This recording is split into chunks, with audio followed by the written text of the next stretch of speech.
magandang umaga po sa inyong lahat, mga minamahal ko mga kababayan, Luzon, Visayas, Mindanao, maging ating mga kababayan sa abroad.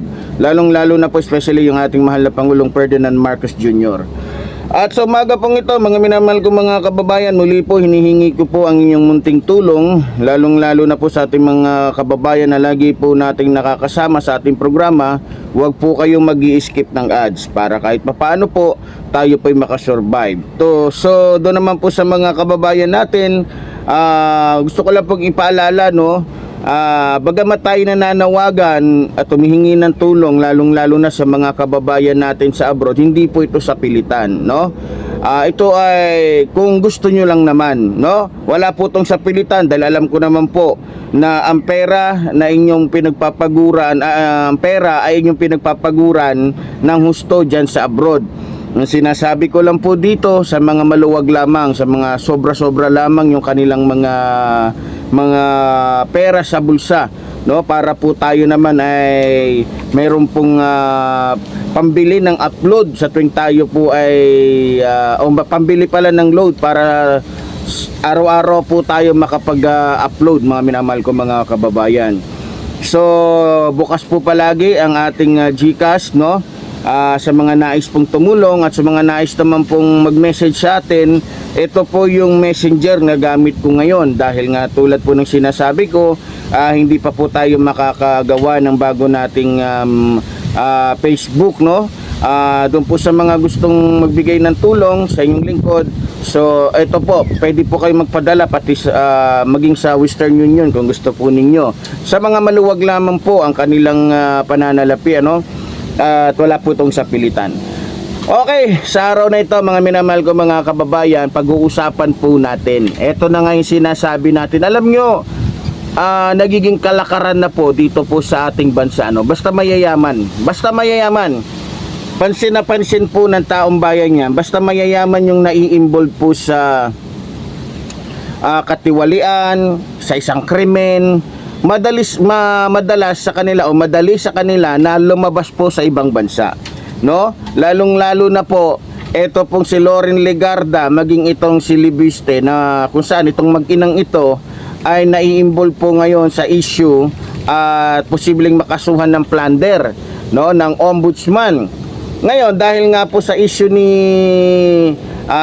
Loren Legarda o maging dito kay Libiste, yun nga. So kung di rin ako nagkakamali, isa sa dahilan kung bakit po itong si Libiste ay lumipad papunta ng ibang bansa, dahil sa unang-una ay lumitaw po yung issue, lumitaw po yung usapin patungkol po sa plano nilang paninira dito po kay Ralph Recto, isa sa membro ng gabinete ng ating mahal na Pangulo. So para maintindihan po natin mga minamahal ko mga kababayan, eto't panoorin po natin.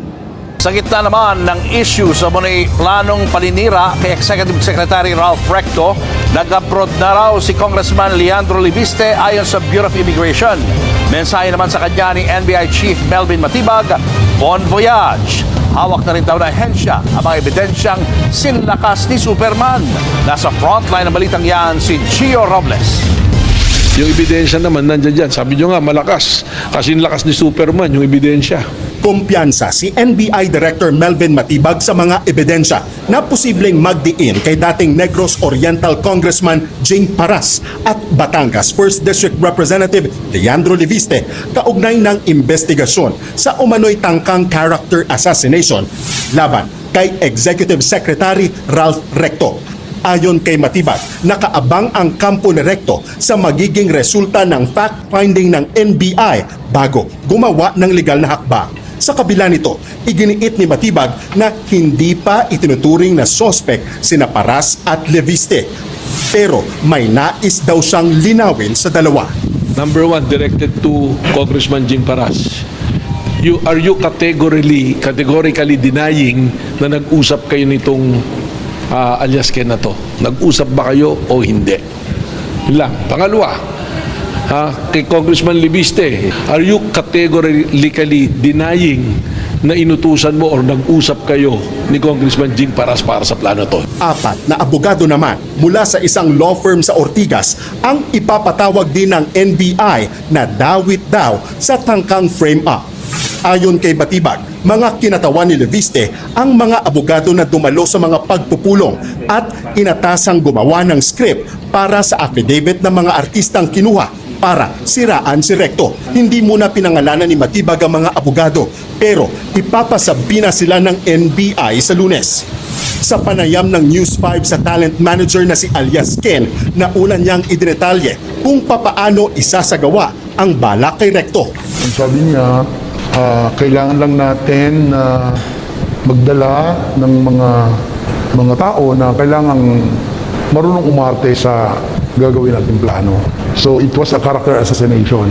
Yung executive secretary natin. Meron naman kaming mga rehearsals, meron naman kaming mga ipapabasa or Sinabi rin ni Matibag na tinangka umanong tawagan ni Paras ang cellphone ng inarestong talent manager na nasa kustodiya ng NBI. Wala pang tugon si Paras sa aligasyon ni Matibag. Totoo ba o hindi na tinawagan mo yung alias Ken kahapon? At bakit mo tinatawagan yung supposed to be person of interest dito sa usapin na to? Yesterday, pinakita namin sa telepono ni alias Ken mismo because you have to remember na yung telepono niya is an evidence of ongoing investigation. No-show sa sabina ng NBI kahapon si Leviste. Ayon sa NBI chief, bumiyahe abroad si Leviste at Senadora Loren Legarda. Bagay na kinumpirma naman sa News 5 ni Immigration Spokesperson Dana Sandoval. So yun po mga minamahal ko mga kababayan. So marahil kaya tumakas itong mag-inang ito, kaya itinakas ni Loren Legarda itong kanyang anak dahil siguradong tulad nga ng sinabi ni Matibag, mas malakas pa mas malakas pa kay Superman yung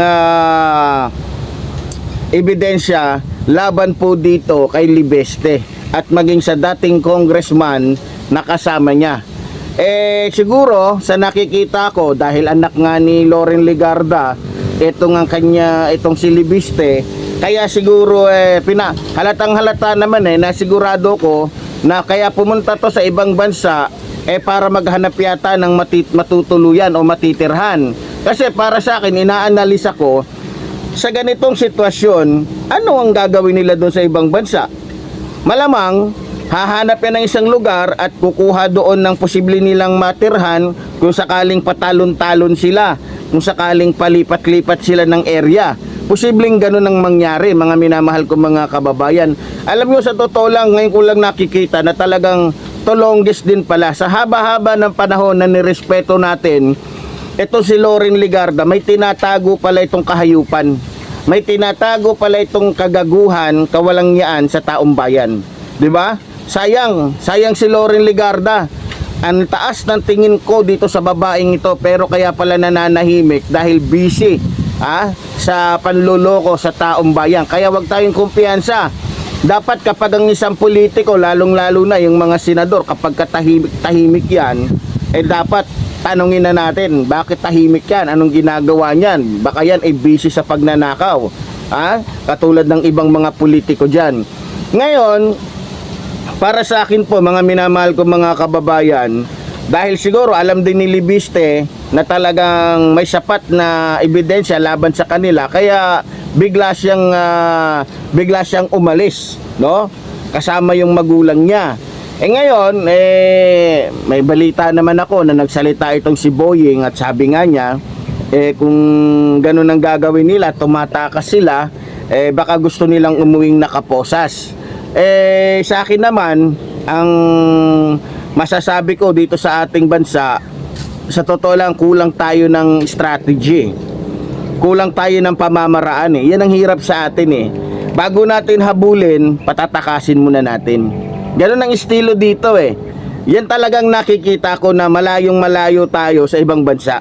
Yung ibang bansa, suspect pa lang yung isang politiko, lalong-lalo na kapag nagnanakaw ng daan-daang milyon, suspect pa lang yan, hindi na pinahihintulutan ng kanilang bansa na pumunta kung saan-saan etong politikong ito na nahaharap sa issue sa tungkol sa katiwalian.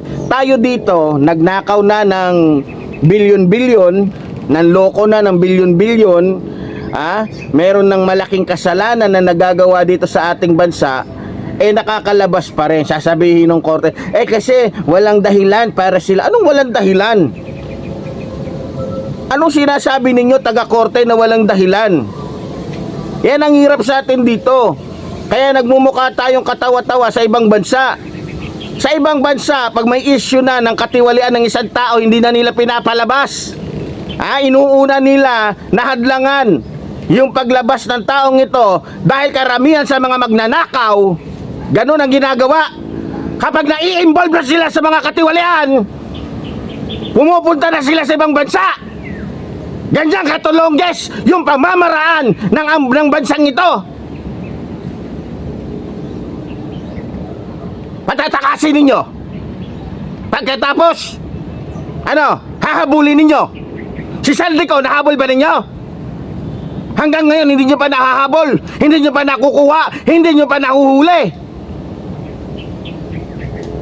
Malamang, hindi babaguhin yan ng mga politikong magnanakaw. Kasi yan nga yung unang-una nilang paraan para makatakas sila sa kanilang pananagutan. Ayun, tingnan nyo si Saldico. Siya ka lang hinabol, siya ka lang hinanap, siya ka lang tinugis kung kailan nakaporma na, nakatago na. Ganyang katanga, ganyang kabobo yung pamamaraan ng bansang ito. Kaya tayo pinagtatawanan. Sa bagay, di na ako magtataka. Si Bato de la Rosa nga nasa loob lang ng Senado. Abay, nalusutan pa yung mga pulis na sinasabing matatalino, nalusutan pa yung NBI na sinasabing magaling. Diba? Kung talagang mahuhusay sila at talagang gusto nilang hulihin si Bato de la Rosa, di sana naglagay na agad sila ng mga bantay sa mga exit. Diba? Pero ano nangyari? Walang kaabog-abog, walang kahirap-hirap na nakalabas si Bato de la Rosa at walang kung meron mang pulis, escort pa niya. Diba? Imbis na yung pulis, dahil may meron ng binabang utos mula sa Chief PNP na lahat ng pulis pag nakita si Bato de la Rosa ay hulihin, hindi, naging escort pa niya. Diba? Ngayon, nasaan na yung nag-escort kay Robin Padilla na mga pulis? Ano nang balita? Wala na, tahimik na. Tahimik na. Hindi na inimbestigahan, hindi na ipinakita sa media kung sino yung mga pulis na yon. Na imbes na huliin si Bato, umescort pa. Ganyang katulongges. Ganyang kawalang kwenta yung pamamaraan ng bansang ito. Pag mahirap, bago kasuhan, ikukulong mo na. Pero pag mayaman, bago kasuhan, patatakasin mo na. Bago ikulong, patataguin mo na. Yan ang estilo dito sa ating bansa. Bulok! Bulok pa sa pagkain, hindi na itapon sa basurahan. Yan ang sinasabi natin dito. Ngayon, dahil nga sa isyong ito, si Erwin Tulfo, may tiwala siya kay Loren Legarda na hindi naman daw siguro, hindi naman daw kasi ganito. Ewan ko lang, kasi hindi naman natin alam ang utak ng tao para magsabi tayo na hindi na siya babalik. Babalik pa siya. Mas mayroong posibilidad na hindi na siya babalik o hindi na sila babalik. Yan naman na nangyayari ngayon Tingnan mo si Saldico. Diba? Sabi, nagbakasyon lang, nagpagamot lang. Ang daming sinabing dahilan, pero ang ending, tatakas na. Lalong-lalo na, ang involved dito kay Saldico ay tungkol sa bilyong-bilyong piso na kung saan inilagay niya sa bulsa niya na anak niya ang nakinabang at yung mga kaalyado niya na nagpakasasa sa pera ng taong bayan. Tama? Ewan ko lang kung ano ang mangyayari kung sakaling tuluyan na tumakas itong mag-inang ito. Dahil Ang estilo pa naman nila, syempre hindi naman magdadala ng maraming pera yan. Pero may mga contact yan na mga pinagkakatiwalaan nila na tao. O kamag-anak, o ito yung pera namin para hindi kami maubusan ng pera doon. Kada buwan, padalan mo kami ng ganito. Kada linggo, padalan mo kami ng ganong halaga. Di ba? So, walang kahirap-hirap. Masisaldi ko. Wala naman dalang perang marami yun eh. Pero bakit siya nananatiling buhay? Bakit hindi siya nagugutom? Bakit pa isi-isi lang siya? Kasi may nagpapadala sa kanya kada linggo. At yung perang ninakaw niya, hindi niya mauubos yun kahit 100 taon pa. Sa dami ng perang ninakaw niya. Diba? So ganun pa man, mga minamahal ko mga kababayan, itong mag-ina na to, sana lang umuwi. Kasi pag hindi umuwi itong mga ito, ayun ang sinasabi natin dito. Ito yung sinasabi natin na sana mabago ang sistema ng bansa natin. Huwag tayo magpahuli sa sistema ng ibang bansa.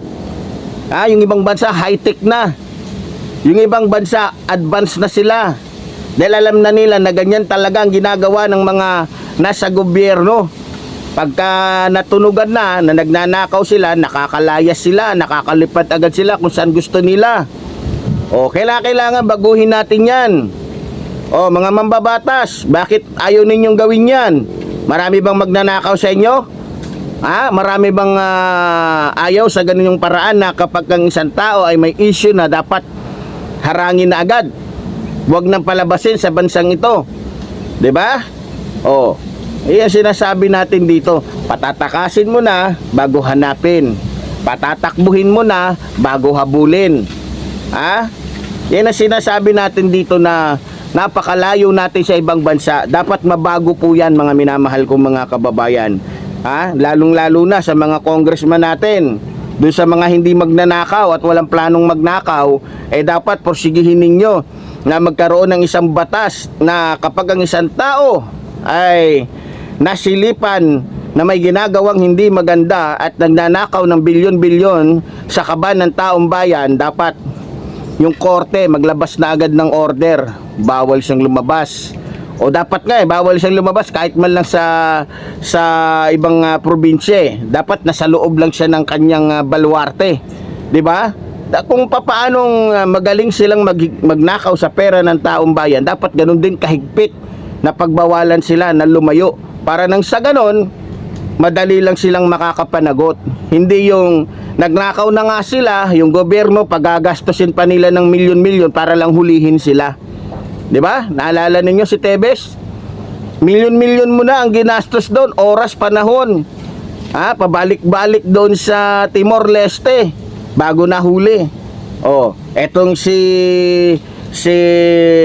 Alice Goo. Tingnan nyo si Cassandra Ong. Dahil sa katangahan at kahinaan ng ating sistema, 'di ba? Nasaan ngayon si Sandra Ong? Nahuli ba ninyo? O baka may nabayaran sa inyo kaya hindi nahuli si Cassandra Ong?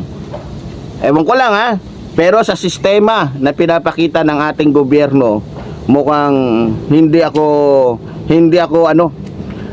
satisfied sa ganung mga galawan. Patatakasin mo na bago hulihin. 'Di ba? So ganun pa man, nanawagan tayo sa ating butihing Pangulong Ferdinand Marcos Jr. Kung maaari po, ganun na rin kumbaga sa yamang inumpisahan mo ang pagsawata o pagwasak sa mga sindikato o sa mga kawatan sa gobyerno, baka maaaring kausapin mo yung mga congressman na gumawa ng isang batas na kapag ang tao ay merong issue patungkol sa ganitong dapat dyan lang siya. Huwag siyang aalis at huwag pahintulutan na makalabas ito para wag nang gumastos pa. Ninakawan na nga yung taong bayan pa rin ang gagastos para habulin sila.